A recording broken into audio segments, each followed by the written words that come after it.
और भारत के मालिक छात्राओं का भी अभिनंदन करते हुए अपनी बात में अर्थ करता हूं। केवल चमक दमक से बर्तन, केवल चमक दमक से बर्तन पात्र नहीं बन जाता। भड़कीले चित्रों का पोथा शास्त्र नहीं कहलाता। मस्तक ऊंचा करके जब तक, मस्तक ऊंचा करके जब तक चले न लोग वहां के, तब तक कोई देश साथियों राष्ट्र नहीं कहलाता। तब तक कोई देश साथियों राष्ट्र नहीं कहलाता। अच्छा लगा कि नहीं? तो हमारा जो स्वाभिमान है वो हमारे ग्रंथ है, हमारा साहित्य है, हमारा लिटरेचर है।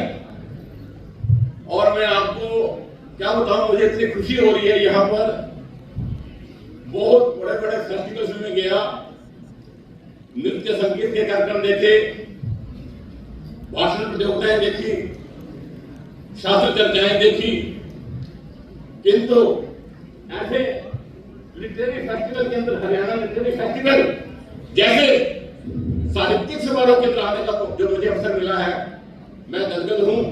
और मैं आयोजकों का, जिन्होंने मुझे आमंत्रित किया, उनका हृदय से आभार व्यक्त करता हूं।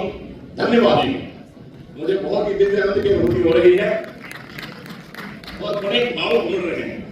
भगवान कृष्ण जी ने कहा है और ग्रंथों में आता है उनका कि वो बड़े गो प्रेमी थे, गोपाल कहते थे, इसलिए उनको गोपाल कहते हैं। और वो कहा करते थे, गावः ममाग्रतः सन्तु, गावों में सन्तु पृष्ठतः, गावों में सर्वतः सन्तु, गवाम मध्ये वसाम्यहम्। गाय मेरे आगे हो, गाय मेरे पीछे हो, गाय मेरे दाएं हो, गाय मेरे बाएं हो, गाय मेरे चारों ओर और गांव के बीच में रहूं, ऐसी उनकी भावना रहती थी। और मुझे आज ये भाव आ रहा है कि ग्रंथा ममाग्रतः सन्तु, ग्रंथा में सन्तु पृष्ठतः, ग्रंथा में सर्वतः सन्तु, ग्रंथे शुचौ साम्यहम्। ग्रंथ मेरे आगे हो, ग्रंथ मेरे पीछे हो, ग्रंथ मेरे चारों ओर हो और मैं ग्रंथों के बीच में रहूं। तो यहाँ का जो साहित्यिक परिवेश है, साहित्य के महोत्सव है, बहुत ही प्रेरणादायी है।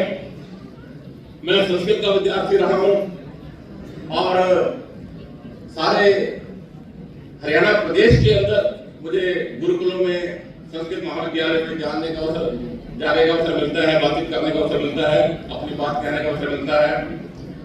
और लोगों के जो प्रश्न हैं, उनकी जिज्ञासा है, उनकी जो शंकाएं हैं, उनके सुनने का, उसका समाधान करने का अवसर मिलता है। हरियाणा संस्कृत के क्षेत्र के अंदर भी, साहित्य के क्षेत्र के अंदर भी अनादि काल से, वैदिक काल से बहुत ही उर्वर भूमि रही है, बहुत उर्वर भूमि। और आपको पता होगा, वेदों की भूमि है ये, सारस्वत क्षेत्र है ये, सरस्वती नदी के किनारे ऋषि मुनियों के आश्रम। जमदग्नि का आश्रम यही हरियाणा में, दधीचि का आश्रम यही हरियाणा में, परशुराम का आश्रम यही हरियाणा में। ऋग्वेद है, यजुर्वेद है, सामवेद, अथर्ववेद, स्थिति चत्वारो वेद, चारों वेदों की रचना यहाँ हुई है। वैदिक रचना यहाँ, उनका दर्शन यहाँ होगा ऋषि मुनियों को। और वहीं से सारे आर्यावर्त क्षेत्र यही है, ब्रह्मावर्त क्षेत्र यही है, हरियाणा प्रदेश। और आपको मैं क्या बताऊं, आज भी हरियाणा के अंदर साहित्य की इतनी रचना हो रही है। वैसे तो प्रसिद्धि की हुई है कि वही जो हमारा एग्रीकल्चर है, agriculture is the only culture of Haryana, ये एक प्रसिद्धि है। और ये भी गर्व की बात है, बिना एग्रीकल्चर के सब भूखे नहीं मर जाएंगे। सारे भारतवर्ष को, सारे राष्ट्र को समृद्ध बनाने में, संपन्न बनाने में मूल रूप से तो कृषि का ही योगदान है, बाकी बातें तो बाद में आती हैं। तो ये भी गर्व की बात है, हरियाणा कृषि क्षेत्र रहा है, कृषि प्रधान क्षेत्र रहा है, और ये गर्व की बात है। किंतु राजा कुरु ने यहां हल चलाया, किंतु भगवान कृष्ण ने गीता का उपदेश भी यही दिया है। ये ऐसी दिव्य भूमि है जिसकी ख्याति दिन दिगंत तक है, सारे विश्व में। अंतरराष्ट्रीय गीता महोत्सव भी यही मनाया जाता है। तो ये हरियाणा प्रदेश के जो वासी हैं उनको इन सब बातों का बहुत गर्व है और वो हर जगह बड़े मस्तक उठाकर स्वाभिमान के साथ आगे बढ़ते हैं। युवा शक्ति के अंदर ऐसी ऊर्जा है। मेरा अपना अनुभव रहा है कि संस्कृत के विद्यार्थी थे, हमारे साहित्य के विद्यार्थी थे, हमारे युवा शक्ति जो भी थी, चाहे क्रीड़ा के क्षेत्र में अभी भी देख लो, गोल्ड मेडल लाने वाला सबसे ज्यादा यही है, हरियाणा प्रदेश के हैं। तो हर क्षेत्र के अंदर हरियाणा की युवा शक्ति ने अपनी पहचान बनाई है और वो अपने शास्त्रों से, अपने ग्रंथों से, अपने साहित्य से निरंतर रूबरू हो, परिचित हो, रुचि संपन्न रहे। आज मोबाइल की दुनिया में हम उससे कुछ कटते जा रहे हैं, इसलिए ऐसे साहित्यिक महोत्सवों का और भी अधिक महत्व हो जाता है। और उन ग्रंथों में जो लिखा है, जिसका आप सहज भाव से आचरण करते हैं, उनका ज्ञान भी अत्यावश्यक है। और मैं तो अक्सर बात कहता हूं कि मानव जीवन बड़ा दुर्लभ है और इस दुर्लभ मानव जीवन को सफल करने के लिए जो सूत्र ऋषि मुनि ने दिए हैं, संस्कृत का एक श्लोक प्रायशः कहता हूं, और हरियाणा वासी उस पर चलते हैं, ऐसी बात नहीं है। यहाँ का स्वभाव है, प्यार भरा स्वभाव है। और आपके जीवन में अनेक अनुभव आए होंगे, मेरे जीवन में अनेक अनुभव आए हैं कि उसने पहचान लिया कि ये हरियाणा से आया है, छुट्टी लेकर के साथ। इतनी आत्मीयता है, बस पता चलना चाहिए। एक आत्मीयता होती है, सहयोग की, सद्भावना की, एक पारिवारिकता की, एक बंधुत्व की, वो यहाँ है। और वाणी रसवती यस्य, वाणी रसवती यस्य, यस्य समवती क्रिया, लक्ष्मी दानवती यस्य, सफलम तस्य जीवन, उसका जीवन। ये ऋषि मुनि को दिया हुआ मंत्र है कि वाणी हमारी रस भरी हो, प्यार भरी हो, और हम ऐसी वाणी बोले, ऐसी वाणी बोलिए मन का आपा खोए और उनको शीतल करे, आप भी शीतल हुए। और हरियाणा वासी जो सहज भाव से सच्ची वाणी, मीठी वाणी बोलते हैं, उसका अपना ही प्रभाव है। कई लोग कहते हैं कि लठमार भाषा बोलते हैं, किंतु उसमें भी हास्य होता है, हास्य, व्यंग्य, आत्मीयता, अद्भुत सौंदर्य होता है उसका। यदि इसका अध्ययन किया जाए तो हरियाणा का जो एक व्यवहार है वो आनंद से, हास्य से भरा हुआ है। और ये उसी का हो सकता है जिसके हृदय में सच्चाई है, निश्चलता है, निष्कपटता है। और उसी को हमें बरकरार रखना है, बनाए रखना है। जो हमारा इतिहास रहा है, जो हमारी परंपरा रही है, उससे हम भटके नहीं, इसलिए इस पर जोर देना आवश्यक है। और यस्य श्रमवती क्रिया, परिश्रमशील होगा। Hard work is the only की टू सक्सेस, और आज जो कहा जाता है smart work is the only की टू सक्सेस। और हरियाणा वासी भी सारे विश्व के अंदर उस परिश्रम से, उस स्मार्ट वर्क से अपनी पहचान बना रहे हैं। हरियाणा की संस्कृति की पहचान बना रहे हैं, भारतीय संस्कृति की पहचान बना रहे हैं, अपनी तेजस्विता की, अपनी ऊर्जा की पहचान बना रहे हैं। ये एक बहुत बड़ी बात है। और ये साहित्यिक समारोह उसके अंदर मील का पत्थर है, उससे हमें बहुत प्रेरणा मिलती है। वाणी रसवती यस्य, यस्य समवती क्रिया, लक्ष्मी दानवती यस्य, ये अद्भुत चीज है जो हरियाणा वासी के अंदर है। दानशीलता, देने की भावना कि मैं क्या दे सकता हूं। सारी दुनिया लेने में लगी हुई है, लेना, मुझे क्या मिलेगा। निष्काम भाव से, निस्वार्थ भाव से देने की भावना वो हमारी निरंतर बनी रहे, उससे हम जितना हो। भारतीय संस्कृति की, हरियाणवी संस्कृति की ये उत्तमोत्तम प्रबलतम पहचान है, देने की भावना, दानशीलता। चमड़ी जाए पर दमड़ी न जाए, ये तो लोभी लोगों की बात है।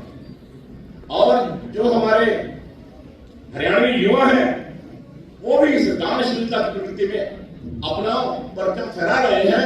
सेवक की भावना है हर दृष्टि से कि मैं किसी के काम आ सकूं। और मैं तो एनएसएस का भी त्याग रहा हूं। नॉट मी बट यू, मैं नहीं आप। ये जो संदेश है, ये जो भावना है, अपने आप को पीछे रख करके कहीं सम्मान मिलता है, अपने आप को पीछे रख करके दूसरे को सम्मान देने की भावना, जहां कहीं रक्तदान करना है, जहां कहीं कोई सेवा करनी है, किसी के काम आना है, समाज के काम आना है, समाज सेवा के क्षेत्र में बढ़ चढ़कर योगदान देने की भावना है, उसमें आगे रहने की जो एक तपश्चर्या है, उसमें भी आप अग्रगण्य हैं। उन्हीं का जीवन सफल है जिनकी वाणी रसवती है, जिनकी क्रिया क्षम होती है और जिनका जो धन है वो दानशीलता में है, परोपकार में है, उसका जीवन सफल है। यही संदेश है। सारा साहित्य कहते ही उसे है कि देन सहितम, हित के साथ एक एक शब्द अपना भाव बता रहा है जो लाभकारी है, जिसमें व्यक्ति का लाभ है, परिवार का लाभ है, समाज का लाभ है, राष्ट्र का लाभ है, विश्व का लाभ है। न केवल मनोरंजन ही कवि का कर्म होना चाहिए, उसमें उचित उपदेश का भी मर्म होना चाहिए।